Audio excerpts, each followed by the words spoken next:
Falar em línguas na oração foi um dos tópicos que nós falamos. Temos que falar, não temos que falar, como que isso funciona, como que é o falar em línguas, por que o falar em línguas. E isso nós vamos conversar um pouco sobre isso, né?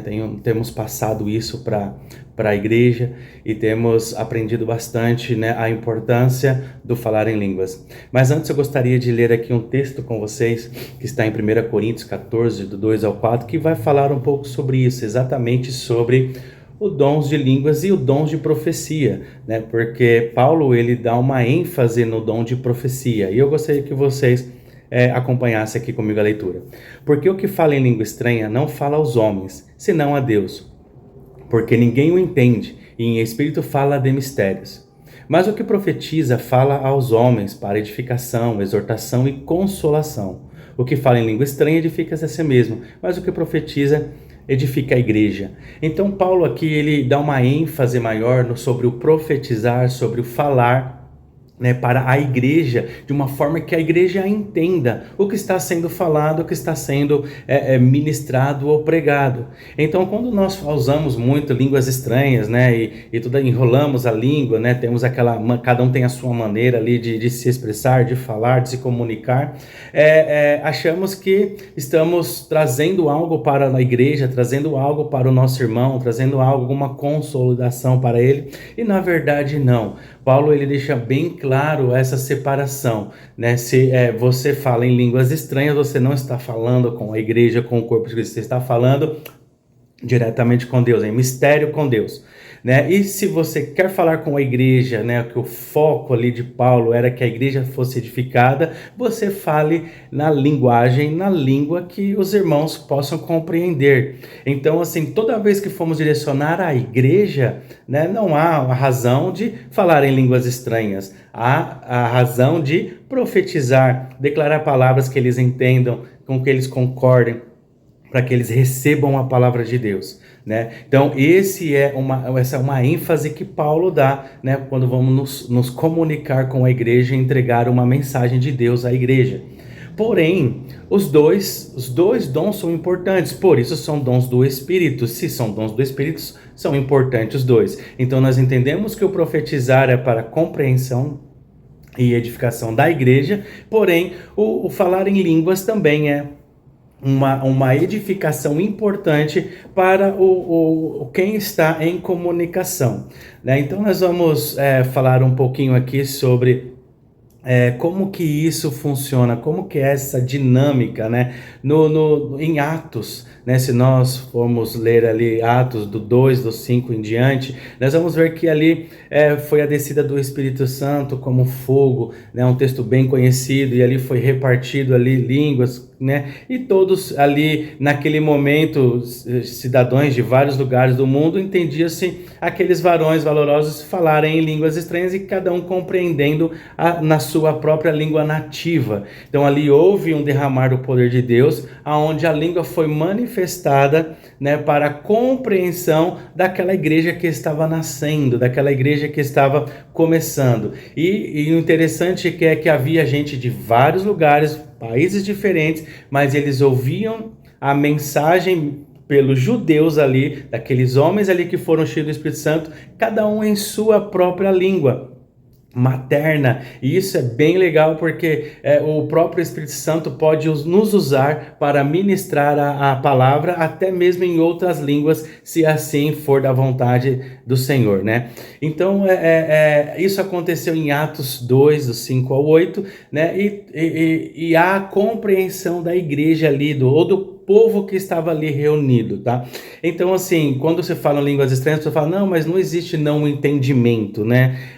Existe de uma outra vertente, essa linguagem que nós vamos falar, que é de 1 Coríntios 14, 2, que fala que quem fala em línguas fala em mistério, fala diretamente com Deus, né? Ou seja, às vezes nem a própria pessoa entende o que ela está falando, mas a comunicação está sendo feita do Espírito que nós temos com o Espírito de Deus, há uma comunicação direta, né? Às vezes podemos ter o entendimento com a revelação, a interpretação do Espírito, e às vezes não, tá? Então, qual que é o propósito de falar em línguas estranhas, em mistério, se nós não entendemos? Tá? Nós vamos falar um pouquinho sobre isso também, mas antes eu gostaria de falar sobre a comunicação. Qual que é a importância da comunicação no reino de Deus? Tá? Então, se você for ler comigo, eu gostaria de nós irmos para Efésios 5, do verso 3 ao 7, vai falar assim, ó, uma comunicação, existe ali uma comunicação que está sendo mencionada. Entre vocês não deve haver nem sequer menção, né? Menção é mencionar, falar, né? De imoralidade sexual, nem de nenhuma espécie de impureza ou cobiça, pois essas coisas não provêm para os santos. Não haja obscenidade, nem conversas tolas, nem piadas, né, indecentes, em algumas versões gracejos, que não são apropriadas, mas em vez disso, ações de graças. Então nós vemos aqui uma comunicação carnal, uma comunicação, né, assuntos, né, malignos, prazerosos para a carne, que te leva à destruição. Então, as pessoas que têm uma comunicação do reino de Deus, elas não se comunicam dessa forma, elas não mencionam assuntos desses, porque não cabe, né, a gente falar sobre isso, né? Não é do nosso perfil, da nossa índole, porque não temos parte com essas coisas. Então isso é uma comunicação do outro lado, do maligno, né? Da forma que o maligno trabalha. Eu dei até um exemplo, né, ali no nosso círculo de oração, e falei assim, gente, vamos falar aqui, vamos fazer uma estratégia para fazer um assalto ao banco, né? Aí o pessoal ficou de olho, né, bem aberto, falou assim, mas como assim assalto ao banco? Não temos nem noção disso. Eu falei, exatamente. Nós nunca falamos sobre como fazer um assalto ao banco, porque não faz parte do nosso meio, não faz parte da nossa vivência. O nosso pensamento não chega em como preparar ou como fazer, e nem o que fazer com o dinheiro que se acontecesse de termos. Então são situações hipotéticas que não sobem ao nosso pensamento, porque não está no nosso perfil, diferente de outros grupos que vivem fazendo essas coisas. Então, quando Paulo está falando aqui com Éfeso que não há menções dessas coisas, é que isso não deve nem chegar aos nossos pensamentos para nós termos uma comunicação sobre isso. E do outro lado, Paulo fala para nós termos a nossa comunicação. Continuando o mesmo capítulo de Efésios 5, verso 19 e 20, diz assim, ó, falando entre vocês em salmos e hinos e cânticos espirituais, cantando e salmodiando ao Senhor no vosso coração. Verso 20, dando sempre graças por todas as coisas a nosso Deus e Pai, em nome do nosso Senhor Jesus Cristo. Então aqui o que ele está dizendo? Que essa é a forma de nós santos, de nós que vivemos no reino de Deus, ter a nossa conversa, o nosso diálogo, a nossa comunicação. É interessante que a gente começa a falar qualquer coisa, tudo termina num graças a Deus aconteceu isso, graças a Deus aconteceu aquilo. Tudo que nós falamos, a palavra ela é inserida, porque é a nossa linguagem. Nós louvamos, engrandecemos a Deus naturalmente, porque essa é a comunicação do reino de Deus. Então nós precisamos entender a importância de nós sabermos nos comunicar, né, na linguagem que deve ser. E uma vez dito isso, nós podemos também entrar numa terceira comunicação. Qual que é essa comunicação? A língua do Espírito Santo, os dons do Espírito, né? Então, nós também temos esse tipo de comunicação no mundo espiritual, assim como existe, que nós falamos o carnal do maligno, existe nós, né, aqui dos santos, buscando a santidade, mas também existe a linguagem espiritual, que é uma comunicação diretamente com Deus e com seu reino celestial, da qual ele tem propósito em realizar na terra, né? Então, qual é o propósito de falar em línguas, né, estranhas, numa linguagem que eu nem entenda? Primeiro, como nós lemos em 1 Coríntios 14, 2, quem fala no dom de línguas fala em mistério com Deus. Primeiro, comunicação direta com Deus. Nós não temos uma compreensão, né, exata da língua portuguesa para nos expressar no reino espiritual. Aqui fica uma experiência que eu tive, né, em um momento com Deus, né, eu fechei os olhos e eu me vi sentado no chão, sentado com as pernas cruzadas, né, e olhei assim para frente. Perdão, tinha muitas palavras, apareceram palavras em português, entendia todas elas, conseguia ver muitas palavras ao meu redor, né, e contemplando, falei, nossa, quantas palavras nós conhecemos, quantas palavras nós temos, muitas palavras mesmo, eu conseguia enxergar palavras que surgiram do chão. De repente essas palavras submergiram na terra, né, onde eu estava, no chão, e surgiram outras palavras, palavras que eu não compreendia, palavras que eu nunca tinha visto ou escutado, e surgiu tantas palavras que os meus olhos não alcançavam o término das palavras. E aí foi aonde eu entendi, né? O reino dos céus, o reino de Deus, a língua espiritual, ela é muito, muito, muito superior e completa àquilo que nós aprendemos humanos a se comunicar. Pensa comigo quantas línguas existem no mundo hoje, né? Quantos dialetos, quantas já são línguas mortas que já não se falam mais. E Deus criou sons para todas elas, criou fonética, criou a semântica, significado para cada uma delas. Deus deu, né, aos homens para trabalhar essa linguagem. Então seria muito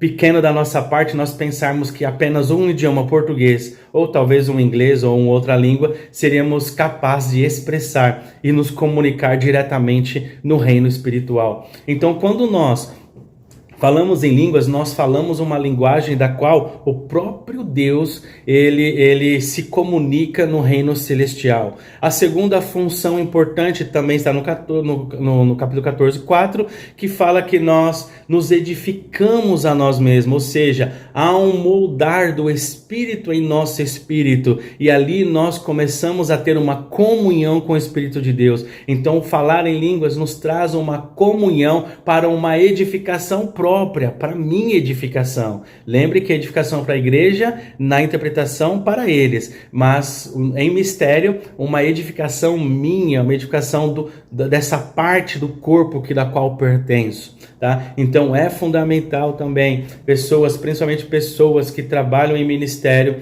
desenvolverem esse dom do Espírito, o dom de falar em línguas. É importante para alguns propósitos de Deus. Por exemplo, quando nós falamos em línguas, Deus pode confundir os inimigos, porque tudo que acontece aqui na terra precisa ter declaração nossa, precisa da nossa autorização com palavras para se concretizar na matéria. Por mais que Deus queira fazer o que queira fazer, ele precisa usar uma boca, as palavras declaradas para realizar. Então, quando nós falamos em línguas estranhas, nós estamos falando em uma linguagem do qual o próprio Deus deseja fazer, e que o diabo, por não ser onisciente, ele não tem condições de saber as estratégias que Deus está fazendo, a não ser aquilo que é declarado para ele, como o próprio Deus disse ali para a serpente, né? E a mulher esmagará sua cabeça, né? E tu ferirás a semente da mulher, né? Esmagará tua cabeça e você ferirá o calcanhar dela. Ou seja, quando há declaração, o diabo entende. Mas quando o Senhor Deus quer fazer alguma coisa que não quer que o diabo saiba,